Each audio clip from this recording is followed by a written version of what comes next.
Assalamualaikum warahmatullahi wabarakatuh. Selamat datang kembali di channel Ramdan IT Explorer. Kali ini saya akan membahas tentang sistem operasi pada materi sinkronisasi dan deadlock.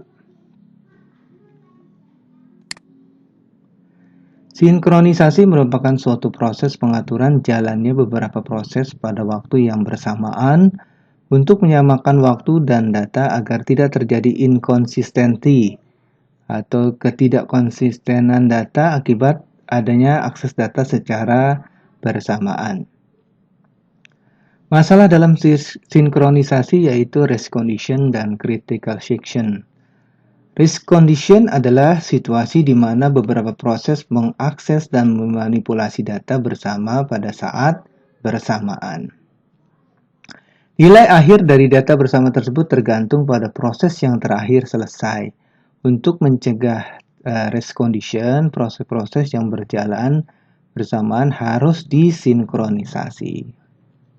Nah, ini ada contoh sebuah lokasi memori yang diwakilkan dengan variabel C bernilai 3 diakses oleh P1 dan P2 secara bersamaan. P1 akan memproses 3 plus 2 menjadi 5 dan P2 akan memproses C 3 plus 3 menjadi 6. Nah, proses P2 berjalan lebih cepat ketimbang P1, maka proses P2 akan mengembalikan nilai hasil akhir ke variabel C, hasilnya akan 6.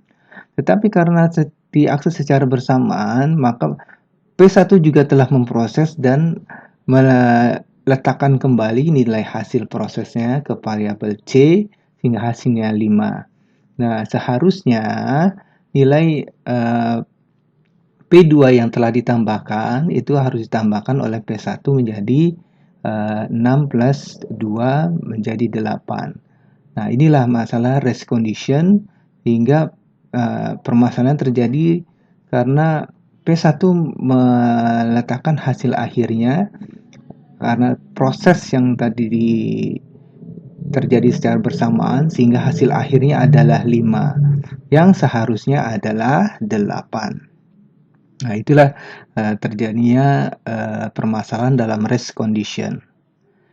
Nah, ada contoh lagi race condition ini adalah akun bank. Nah, akun bank dengan saldo di sini bernama John, akun bank John, saldo 5.000. Nah, si John ini akan menarik menarik uangnya sebesar Rp2.000 dan temannya Mac ini akan mentransfer sebesar Rp4.000. Besar 4.000. Nah, karena diakses secara bersamaan, si John ini mengambil sekitar 2.000, lalu si Mac, dan harusnya akun balance ini menjadi 3.000 sisanya. Tetapi karena diakses bersamaan, si Mac tadi sudah melakukan transaksi. Nilai akun John itu adalah 5.000, dia akan mentransfer 4.000, maka hasilnya jadi 9.000. Nah, ini akan menjadi permasalahan race condition yang seharusnya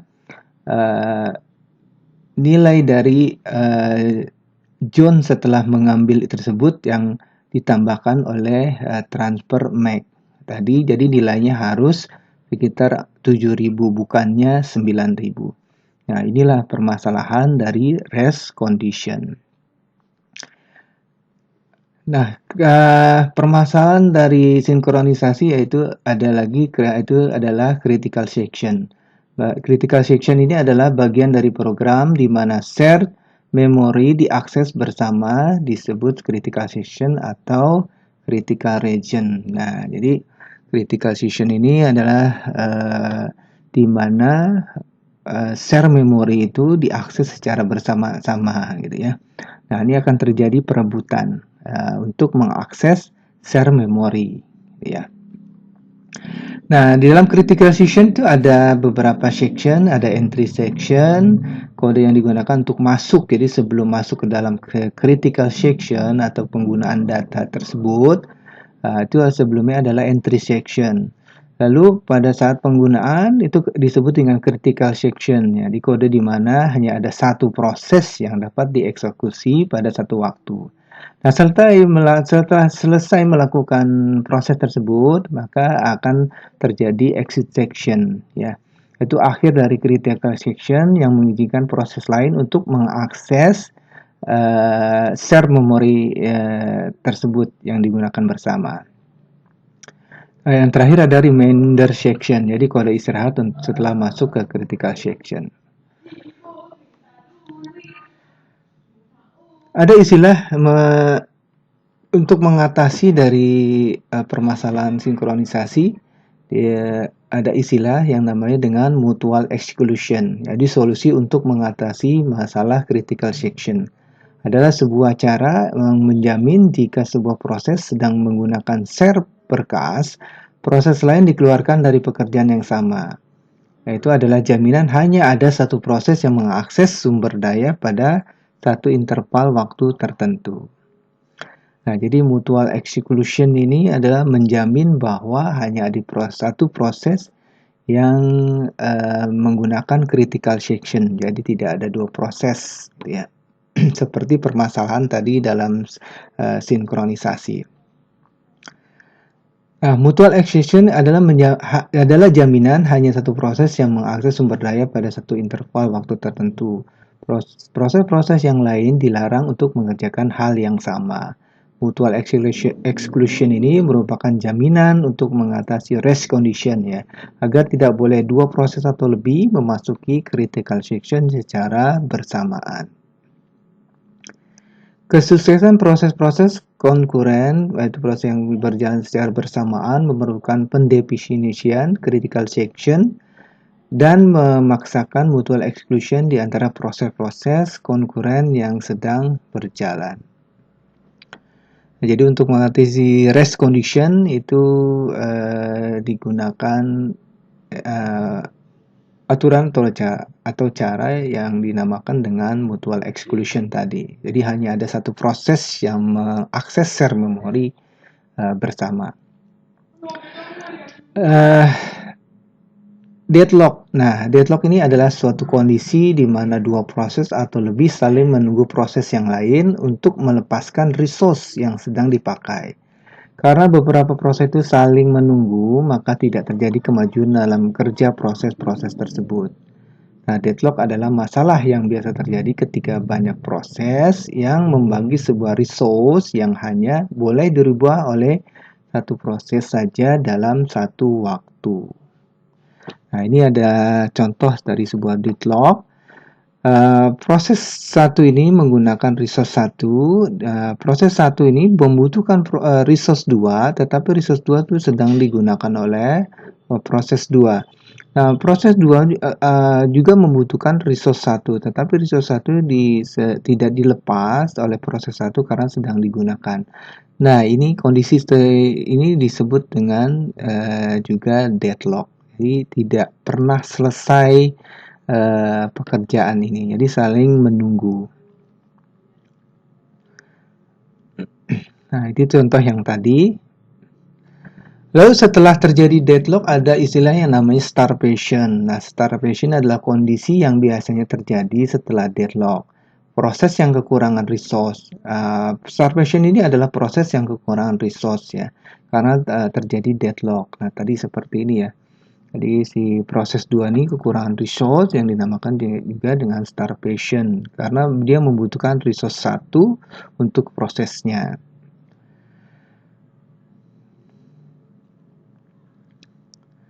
Namun starvation juga bisa terjadi tanpa deadlock. Hal ini ketika terdapat kesalahan dalam sistem sehingga terjadi ketimpangan dalam pembagian resource. Satu proses selalu mendapat resource sedangkan proses yang lain tidak pernah mendapatkan resource. Nah, kalau ini seperti ini, ya, starvation nih contoh ilustrasinya. Ini terjadi deadlock di tengah dan ini adalah starvation, tidak kebagian resource, dia tidak bisa berjalan, ya, tidak bisa meneruskan perjalanan baik mobil di sebelah kiri atau mobil di sebelah kanan, maka dia akan disebut juga dengan mengalami istilah starvation atau kekurangan resource. Nah, kondisi terjadi deadlock dan starvation yang itu pertama adalah karena mutual exclusion. Nah, ya, jadi kalau mutual exclusion itu hanya ada satu proses yang dapat menghandle atau memegang sebuah resource. Nah, ini akan terjadi deadlock gitu ya. Hold and wait. Nah, hold and wait adalah seperti ini yang tadi ini ya. Jadi saling memegang resource ya kan. Ini jadi istilah namanya hold and wait ya. Jadi saling menunggu. Yang proses satu tidak akan melepas resource setelah proses selesai, tetapi proses ini membutuhkan resource kedua, tetapi resource dua sedang dipakai oleh proses dua. Dan begitu terus, ini akan muter terus. Jadi hold and wait ini namanya adalah hold and wait. Nah, itu seperti juga hold and wait ya, resource 1 dipakai oleh proses 1. Nah, proses 1 menunggu resource 2 yang resource 2 tapi resource 2 ini dipakai oleh yang lain. Nah, jadi ada kejadian saling menunggu. Lalu terjadinya kondisi deadlock dan starvation itu terjadi juga karena no preemption. Ya, no preemption ini adalah sebuah sumber daya hanya dapat dilepaskan oleh proses yang memilikinya secara sukarela setelah ia selesai menggunakannya. Ya. Proses yang menginginkan sumber daya tersebut harus menunggu sampai sumber daya tersedia tanpa bisa merebutnya dari proses yang memilikinya. Yang terakhir adalah circular wait. Nah, sama juga ya, dan hold and wait juga circular wait ya. Terjadi bila seperti ini saling membutuhkan proses sehingga terjadi circular wait ya, saling menunggu resource, itu terjadi perputaran di sini ya. Jadi proses satu tidak akan pernah selesai dan proses dua tidak akan pernah selesai karena saling membutuhkan resource yang dimiliki oleh masing-masing proses. Itulah 4 kondisi terjadinya deadlock dan starvation. Nah, untuk mengatasi deadlock itu ada beberapa cara. Yang pertama ada mengabaikan masalah deadlock. Nah, ini dengan algoritma ostrich, jadi tidak mau tahu, itu tidak mau tahu ada deadlock. Nah, ya, sistem operasi unik nih menanggulangi deadlock dengan cara ini, dengan membiarkannya secara otomatis lalu mematikan program tersebut sehingga seakan-akan tidak terjadi apapun. Nah, dipakai jika yakin deadlock akan sangat jarang terjadi dan biaya untuk deteksi atau pemulihan deadlock itu tinggi ya. Nah, jadi algoritma ostrich itu strategi untuk mengabaikan masalah. Lalu ada mendeteksi dan memperbaiki deadlock. Jadi deteksi deadlock adalah teknik untuk menentukan apakah deadlock terjadi serta mengidentifikasi proses-proses dan sumber daya yang terlibat deadlock. Periode yang biasa dilakukan adalah memonitor permintaan dan pelepasan sumber daya. Nah, bila sistem terdapat deadlock, maka deadlock harus diputuskan. Biasanya beberapa proses akan kehilangan sebagian atau semua kerja yang telah dilakukan. Nah, hal ini lebih baik daripada terjadinya deadlock, yang berarti semua proses tidak menghasilkan apapun. Lalu juga ada preemption, yaitu mengambil sementara sumber daya dari proses yang menggunakannya. Lalu melacak kembali, proses yang diambil sumber dayanya ketika dilakukan preemption akan berhenti. Nah, dibutuhkan langkah untuk melanjutkan proses tersebut. Nah, ini sulit dilakukan, sehingga umumnya proses itu dimulai dari awal kembali. Lalu bisa juga untuk menghindari deadlock ya. Menghindari deadlock ini membutuhkan informasi tentang sumber daya yang mana yang akan suatu proses meminta dan beberapa lama akan digunakan. Nah, jadi menghindari deadlock dengan cara hanya memberi akses ke permintaan sumber daya yang tidak mungkin menimbulkan deadlock. Dengan informasi tersebut dapat diputuskan apakah suatu proses harus menunggu atau tidak. Hal ini disebabkan oleh keberadaan sumber daya, apakah ia sedang digunakan oleh proses lain atau tidak. Lalu juga untuk menghindari deadlock itu atau untuk mencegah deadlock itu dengan cara pencegahan deadlock ya. sedapat mungkin tidak mempergunakan mutual exclusion. Jadi kalau deadlock itu bisa terjadi karena mutual exclusion. Jadi satu sumber daya atau share memory itu dipakai oleh satu buah proses. Nah, jika proses sedang memegang sumber daya tertentu untuk permintaan berikutnya, proses harus melepas dulu sumber daya yang dipegangnya.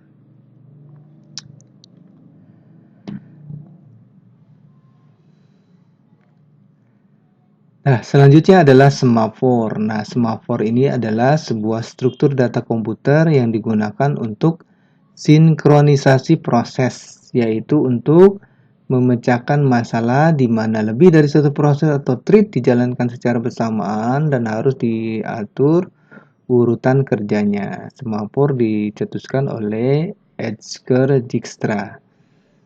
Nah, seperti race condition tadi ya, di atas ini ada critical section ya. Critical section ini ada section entry section, ada critical section, dan ada exit section. Nah, bila proses-proses itu menggunakan share memory secara bersamaan ya, itu ada proses yang dilakukan, ada entry section, critical section, dan exit section. Nah, salah satunya itu adalah dengan algoritma dari semafor. Nah, ini semafor. Ini untuk memecahkan masalah di mana lebih dari satu proses atau thread dijalankan secara bersamaan dan harus diatur urutan kerjanya. Nah, prinsip bahwa dua proses atau lebih dapat bekerjasama dengan menggunakan penanda-penanda sederhana, seperti proses dapat dipaksa berhenti pada suatu saat sampai proses mendapatkan penanda. Nah, semafor ini adalah satu teknik sinyal sederhana. Sebuah nilai integer digunakan untuk pensinyalan ya, antar proses. Hanya 3 operasi yang mungkin dilakukan pada semafor, yaitu inisialisasi, penurunan, dan penaikan. Nah, inisiasi ini ya semafor. Inisialisasinya pertama, the wait mengurangi nilai semafor, signal itu menambah nilai semafor. Operasi pengurangan dapat mengakibatkan terhalangnya proses. Jadi kalau ada operasi pengurangan, maka proses yang menggunakan itu akan memegang proses tersebut dan tidak ada proses yang lain yang menggunakannya. Nah, kenaikan dari pengoperasian yang sedang berlangsung dapat mengakibatkan terblokirnya suatu proses. Ya. Hal ini juga dikenal dengan sebuah perhitungan semafor. Nah, ini adalah algoritma dari atau contoh ya bahasa program adalah instruksi ya dalam bahasa program untuk algoritma semafor. Ini ada integer s, ini adalah inisialisasi dari semafor ya. Lalu wait ini adalah fungsi untuk menunggu, lalu dia ini akan minus ya, atau melakukan operasi pengurangan. Lalu ada signal, ini adalah fungsi dari penambahan ya. Nah, ini bila ada sebuah proses, ini ada inisialisasi S sama dengan 1, ada sebuah proses PI ya misalnya. Lalu dia akan melakukan wait ya, pada critical, nanti setelah wait dia akan masuk ke dalam critical section. Lalu setelah selesai maka akan menjalankan signal atau proses penambahan. Nah, ini ada contoh proses P1, P2, dan P3. Nah, di sini adalah critical section. Nah, inisialisasi dari nilai S itu adalah 1. Nah, proses P1 ini akan memasuki ke critical section sebelum proses yang lain. Mungkin proses P1 ini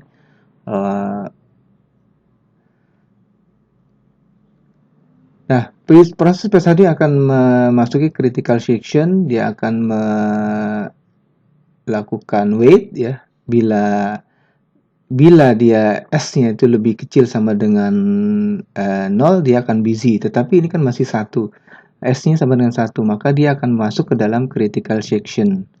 Ya, dia akan masuk ke critical section karena dia tidak akan terjadi perulangan di sini atau busy wait. Oke. Karena S-nya adalah 1. S lebih kecil sama dengan 0, tapi S-nya ini adalah 1, maka dia akan masuk ke dalam critical section. Setelah masuk ke dalam critical section, maka nilai S ini akan dikurangi. S min, maka nilainya akan menjadi 0. Nah, P1 ini akan memasuki critical section dan S-nya akan 0. Nah, P2 dan P3 tidak akan bisa memasuki critical section karena sedang digunakan P1. P2 ini akan melakukan while S lebih kecil sama dengan 0. Nah, benar, dia ini S-nya ada 0, maka dia akan melakukan busy wait atau menunggu, gitu ya. Dia akan menunggu terus, tidak bisa memasuki critical section sehingga sampai nanti P1-nya itu melepaskan prosesnya.